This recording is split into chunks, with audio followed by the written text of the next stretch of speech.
La meva farmàcia és d'origen familiar, era una tieta del meu marit que soltera i en el seu dia va proposar a tothom de la família que volia. Hi havia diversos farmacèutics, però finalment vaig ser jo la que vaig agafar, després de pensar-m'ho moltíssim, vaig agafar jo la farmàcia.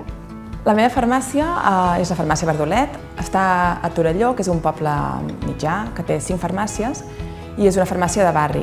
Llavors, la titular era la meva mare i jo vaig començar treballant amb ella i ara ja s'ha jubilat i sóc jo la titular. Jo no tinc família de farmacèutics, no tinc cap farmacèutic al meu voltant i me lancé. És una farmàcia de barri, molt de barri, que era el que jo volia. Jo no volia una farmàcia de pas i allà estic des de fa uns anys.